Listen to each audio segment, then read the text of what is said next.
All right, ladies and gentlemen. Let's get to this next story of the day. Jimmy Carter.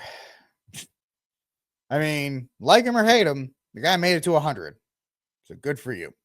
Former President Jimmy Carter dies at 100, oldest president in U.S. history. That's about as much as you can say in the positive for him. But anyway, this is by Joel Pollack of Breitbart.com. Former President James Earl Jimmy Carter has passed away at the age of 100. He served only one term from 77 to 81 and was defeated by Ronald Reagan, yet remained active in politics and in diplomatic life. The 39th president lived longer than any other U.S. president. His death was announced Sunday by his son, James E. Chip Carter III, who had to be in his, 70s? I don't even know how old that guy was, but he had to be up there. Carter was born in Plains, Georgia, attended the United States Naval Academy, served as an officer on nuclear submarines. He later returned home to run the peanut farm. And that was his big thing when he was, I'm just a peanut farmer. He rose through the ranks of the Democratic Party at a time when the South was undergoing profound changes with the end of racial segregation system known as Jim Crow. He was elected the governor of Georgia in 1970. Carter was considered a long shot for the Democratic presidential nomination in 76, but his evangelical faith and his humble origins provided a wholesome antidote to the cloak and dagger politics of the Watergate era. Carter presidency was the first Democratic presidency since Lyndon Johnson in 1968. Of course, when you look into the deep state and how they nuked Nixon and set up something for like an outsider like Jimmy Carter, it doesn't really shock you. Carter could not manage the persistent problems of inflation, which hounded the U.S. economy through his term. How shocking. A Democrat couldn't handle inflation. Just unbelievable. Although he deregulated key industries, the full impact of these reforms would not be felt until much later. In foreign policy, Carter brokered the Camp David Accords in 1978 between Israel and Egypt, for which he later received a Nobel Peace Prize, him and Obama, after Obama drone striked 5 more people. He boycotted the 80 Olympics in Moscow over the invasion of Afghanistan, which was great because Rocky III came out, although Rocky III came out after the Soviets left Afghanistan. Funny story about that. But he stumbled badly into the Iran hostage crisis of 79-80. Carter's perceived weakness in the face of Iranian terrorism compounded the doubts about his meek approach to foreign policy, which stressed diplomacy to a fault. Now, I will say this. It's a little, one thing I can't stand is I cannot stand. You guys in the chat are being mean. You guys are being frisky. Is when we talk about Iran before the Islamic Revolution, and this is all we can, I guess, export. It's always like girls in bikinis and fast food. It's like, look at Iran before when Carter was president. It's just girls in scantily clad outfits and guys eating like cheeseburgers. It's like, is this?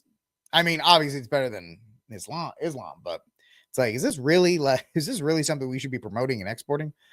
Apparently, yes. That's all we have to offer. His approach was typified by what became known as a malaise speech in 1979, which he encouraged the nation to consume less.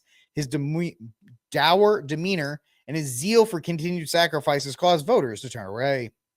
Reagan defeated Carter in 1980 by hammering the incumbent Democrat on the state of the economy, by promoting a foreign policy of peace through strength, and by offering a more optimistic outlook on America. Carter accepted his defeat but remained active in public life, at times in controversial ways. In 1994, he inserted himself into the tense standoff between the U.S. and North Korea, foiling efforts to isolate the Kim regime, which I'm not going to say negatively because it's not like those things did. They tried to isolate North Korea, and North Korea had allies in China and Russia, so they still came up with nukes. In 2006, Carter caused outrage by comparing Israel to apartheid South Africa in a book that critics say appeared to justify terror. Carter refused to debate then Harvard law professor Alan Dershowitz over the book. Carter also lent weight to the false Russian collusion conspiracies, claiming Trump didn't actually win the election. The 39th president was regarded more fondly for his charitable work, including his efforts on behalf of Habitat for Humanity with his own Carter Center. He also continued to teach Sunday school at his local church. He survived a bout with skin cancer, which in 2015 had spread to his liver and brain. He had ill health in recent days, and his family announced February 18th he had been elected to receive hospice at home. He was preceded in death. He's preceded in death by his wife, former First Lady Rosalind Carter. he is mourned, and so forth. So, eternal rest grant unto him, O Lord, and the perpetual light shine upon him. May he rest in peace. Amen. All right, ladies and gentlemen, let's see here. We got, yeah, I mean, Jimmy Carter was probably he's an example of a guy who's a great governor that just got chewed up in the Washington machine. Not everybody, we just have to remember that. I will try. Menendez, you do that for me. You pray for me and my family as well. I pray for you guys. You pray for me. That's how we do it. We go back and forth on that always. So how do you deal with the Washington machine? Most don't. And you could say Trump really didn't do too well in his first round. So we'll see how he does in this one, because the deep state is the deep state and it runs it. What do they call it? The blob. Some people call it the swamp. People in DC call it the blob. It just consumes everything. And its ever desire to maintain itself and to continue to be an existing, it's an organism. It's a live organism. It really is. So it just continues to move on. All right, last story of the day. We're going to end on a little bit of a cultural story here from Breitbart.com again. Sorry, guys. I just think Breitbart is probably one of the easiest places to find stuff. If you have a problem with that, don't care. So Will Ferrell dresses as his elf character at NHL game. If you think it is that bad, watch this.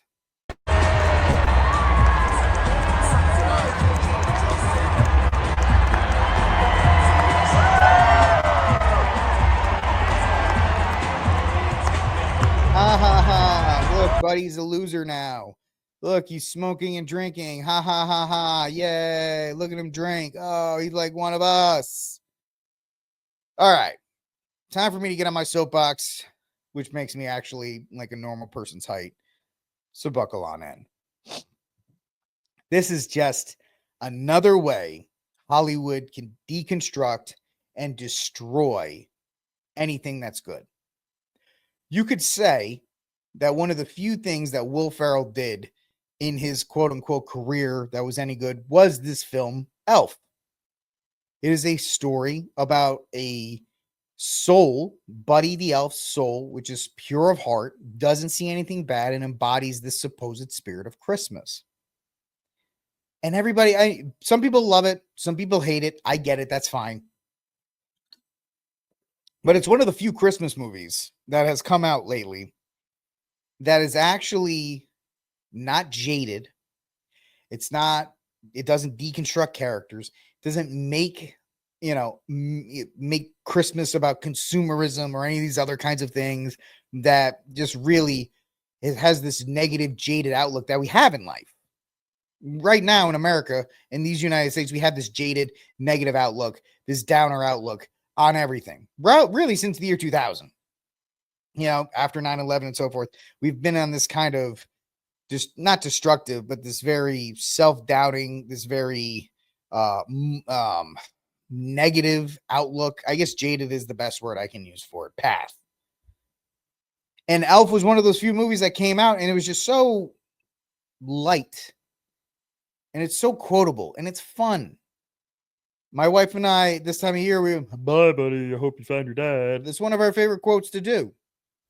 And, there's so many other great quotes. I got a full 40 minutes. I'm sure all you parents can love that quote. Do you guys get a good night's sleep? Yeah, I got a full 40 minutes. And here's my thing. There's a lot of kids that probably watched Elf over the holiday. And there were a lot of kids that were at this NHL game. And there were a lot of kids that probably were so young and they looked up at their dads and said, or moms, hey, why is Buddy smoking?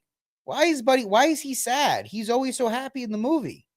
And parents have to now look in their kid and say, Buddy's